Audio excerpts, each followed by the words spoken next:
আপনার লাইফের খুব মানে ফাস্ট ফরওয়ার্ড একটা ভার্সন, দ্যাট ইজ আপনি খুব দ্রুত আপনার এই উদ্যোক্তা জীবন অথবা এই জীবন বেসিকটা এটা বলে যাবেন, আমরা এরপর ওখান থেকে আস্তে আস্তে একটু ইয়ে করবো, মানে দর্শকদের কাছে আমরা একটা আপনার পুরো জীবনটাকে ধরেন 2 মিনিট বা 3 মিনিটের একটা মুভির আচ্ছা, ভিতর ওকে। দিয়ে আপনার জীবনটাকে যদি আমরা দেখতে শিওর। চাই, how do you describe that? এটাকে চিন্তা করলে আমি আমার জীবনটাকে ৩ টা ফেজে চিন্তা করি। ফেজ 1 হচ্ছে আমার আর্লি চাইল্ডহুড। এটা আমার জন্য একটু টক্সিক ছিল। টক্সিক এই অর্থে যে আসলে আমার আ ইমিডিয়েট ছোট ভাই, ও আমার থেকে ১-১.৫ বছরের ছোট আরকি। আমি হওয়ার পরপরই ও হয়ে যায়।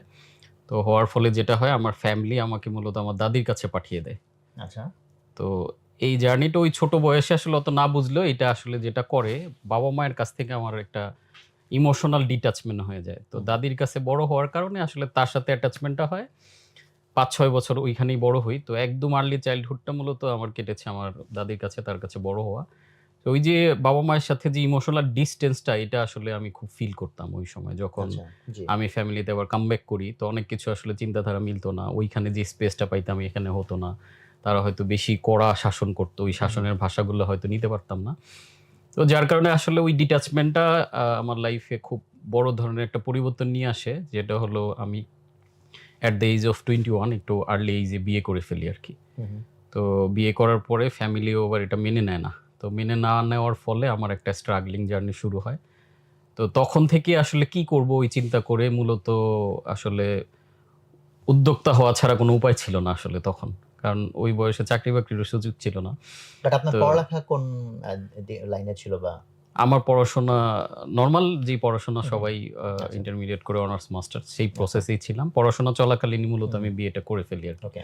তো যার কারণে আমার নিজের পড়ার খরচ ম্যানেজ করা, আমার ওয়াইফের পড়ার খরচ ম্যানেজ এবং চলা, এটা একটা স্ট্রাগল জার্নি ছিল। তো ওই সময় আসলে ১ম উদ্যোগ আমার লাইফে একটা কোচিং সেন্টার শুরু করা। তো এটা এক ধরনের উদ্যোগ আসলে। জি, জি। তো আমার পরিচিত এক আঙ্কেলের তার একটা বাসার রুম নিয়ে উনি আসলে আমার পরিস্থিতি দেখে তার রুমটা সুযোগ করে দেয়। তো ওইখান থেকে স্টুডেন্টদের নিয়ে মূলত কোচিংটা শুরু হয়। তো আজকে যে আমি বিজনেস কোচ বা হ্যাপিনেস কোচ যাই বলি, আমি মনে করি স্টার্টিংটা ওইখান থেকে জি, জি। আসলে। তো ওইখানে আসলে স্টুডেন্টদেরকে আমি স্পেশাল যেই জায়গাটা দেওয়ার চেষ্টা করতাম যে মূল পড়াশোনার পাশাপাশি এক্সট্রা কারিকুলার অ্যাক্টিভিটি কিভাবে জীবনে তারা ভালো করতে পারে, এই হ্যাঁ, ব্যাপারগুলো হ্যাঁ। নিয়ে মূলত কাজ করতাম। ওকে। তো ওই সময়টা স্ট্রাগল ছিল যে আসলে ২ জন মানুষ, আমার ওয়াইফও তখন অনেক ছোট, আমিও ছোট। তো একটা মনে হয় মাঝ সমুদ্রে পড়ে যাওয়ার মতো। কারণ ফ্যামিলির কোনো সাপোর্ট নাই, আর্ন করার ব্যাপার, সিকিউরিটির ব্যাপার, কি করব লাইফে এগুলো নিয়ে। তো ওই সময় একটা প্রতিষ্ঠান থেকে আসলে অফার পাই আ ওদের সাথে কাজ করার জন্য। তো ওই অফারটা আসলে আমি অ্যাকসেপ্ট করি এবং অ্যাকসেপ্ট করার পর যেটা ওটা হয়, as a job. As a job, হ্যাঁ, হুম, হুম। প্রাইমারিলি অ্যাজ এ জব শুরু করি। কিন্তু আমার কাছে মনে হয়েছিল এটা আমার জন্য একটা অপরচুনিটি, একটা বিশাল সুযোগ। এই সুযোগটা কাজে লাগাইতে হবে এবং ওইখানে আমি একদম গাধার মতো আরকি বলা চলে, যে হার্ড ওয়ার্ক যেটাকে বলে, হুম, হুম। মানে প্রচুর কাজ করি ওইখানে। কাজ করে আসলে ওই কোম্পানির ম্যানেজমেন্টের চোখে পড়ি। হুম, চোখে হুম। পড়া বলতে যে না, ছেলেটা তো ভালো করতেছে। হুম, হুম। তখন আস্তে, আস্তে ওরা আমাকে পদোন্নতি দিতে, দিতে একদম সেন্ট্রাল কোম্পানির বোর্ড অফ ডাইরেক্টরস এর মেম্বার করে। ওরা আমাকে পার্টনার করে নেয়। এই জার্নি গুলা পরবর্তীতে আসলে ওই কোম্পানি ছেড়ে দেওয়া হইছে।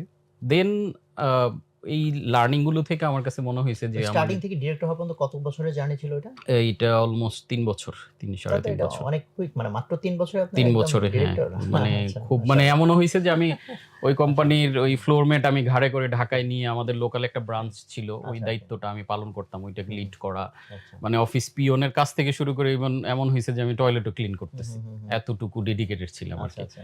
এবং মাশাআল্লাহ। কি করা লাগবে ওইটাকে হুম, ডেভেলপ করার জন্য, এবং ওই কোম্পানির অনেকগুলো ব্রাঞ্চ ছিল সারা বাংলাদেশে। ওই ব্রাঞ্চগুলোর মধ্যে বেস্ট ব্রাঞ্চ হয় ওইটা। তো আচ্ছা। তখন তারা আমাকে হেড অফিসে কিছুদিনের জন্য সুযোগ দেয়। তো ওইখানে আমি কি করতাম? আমার কাজের বাইরেও এক্সট্রা এফোর্ট দিতাম। এক্সট্রা এফোর্ট ছিল কি? হুম, হুম। কোম্পানির সেন্ট্রাল পলিসি মেকিং এ, যে আমরা তো এই কাজগুলো করতেছি, এটা এড করলে কেমন হয়? এই ব্যাপারটা কোম্পানির এমডির কাছে চলে যাইতাম, চেয়ারম্যানের কাছে চলে যাইতাম। এমপ্লয়িরা যারা কাজ শিখতে চায় তাদেরকে। কারণ আমি ওই সময় থেকেই একটা জিনিস বুঝে গিয়েছিলাম যে লাইফে বড় হতে গেলে আমাকে লার্নিং এর জার্নির মধ্য দিয়ে যেতে হবে। হুম, হুম, হুম, হুম। তো ওইটা ছিল আমার জন্য একটা স্ট্রাইকিং, যে আসলে চেষ্টা করলে কোনো একটা কিছু হয়। তো এবং ওইখান থেকে আমার মধ্যে একটা শক্তির জন্ম হয় যে আমি নিজে কিছু করতে পারবো। তো আমাদের ইন্টারমিডিয়েট লাইফে ২০০৪ এ বন্ধুদের নিয়ে আমাদের একটা সমিতির মতো করা ছিল। হুম, হুম। তো আমি চিন্তা করলাম যে এই সমিতিটা তো আগে করে রাখছিলাম এবং ওইখানে আমরা টিউশন করে যে টাকা-পয়সা জমা হইতো একটা ফান্ডও ছিল। তো ২০১১ তে মূলত ওই ফান্ডগুলা নিয়ে ওই কোম্পানিটা আমি জার্নি শুরু করি। চলো আমরা মোটামুটি অফিসিয়ালি এটাকে লঞ্চ করি। তো লঞ্চ করার পরে যেটা হয়, আমরা লোকালি কিছু বিজনেস শুরু করি, যেমন ডিস্ট্রিবিউশন বিজনেস, ছোট ছোট প্রোডাক্ট কালেকশন করে এগুলোকে ব্র্যান্ড করে মার্কেটে বিক্রি করা বিভিন্ন দোকানে। তো এইটা ছিল স্টার্টিং। তারপরে আমরা ল্যান্ড প্রজেক্টের দিকে গেলাম। তো এই মোটামুটি যদি বলি উদ্যোক্তা জার্নিটা শুরু। আর রিলেটিভলি যেটা আসে, তাহলে উদ্যোক্তার চিন্তাটা আমার মাথা থেকে, এই ভূতটা মাথায় কোত্থেকে ঢুকলো আসলে, এটা একটা ভূতের মতো আমি মনে করি। যেটা একবার মাথায় ঢুকলে আর অন্য কিছু কোনো কিছু করে ভাল লাগে না। চাকরি করি আর যাই করি। এবং আমি ওইখানে যে জব করতাম ওইখানে একটা ভালো স্যালারিও ছিল, কিন্তু মজা পাইতাম না, কারণ মনে হইতো না জিনিসগুলো আমার।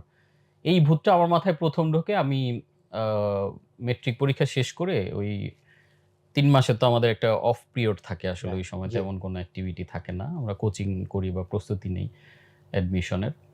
তো ওই সময় আমি একটা বই পড়েছিলাম, rich dad poor dad, Robert T আচ্ছা, হ্যাঁ, কিওসাকি। হ্যাঁ, হ্যাঁ, তো এটা আমার অনেক পছন্দের বইদের হ্যাঁ, একটা। এই একটা বই জানি না কার কাছে কেমন লাগবে, বাট এই বইটা পড়ে আমার মাথায় একটা মেসেজ ওই ছোটবেলায় ঢুকে গিয়েছিল যে জীবনে যাই করি আমাকে উদ্যোক্তা হইতে হবে। এইটা একদম পিওরলি মাথায় ঢুকছে, এবং আমার ফ্যামিলি এটার কারণে হ্যাপি ছিল না আমার উপরে।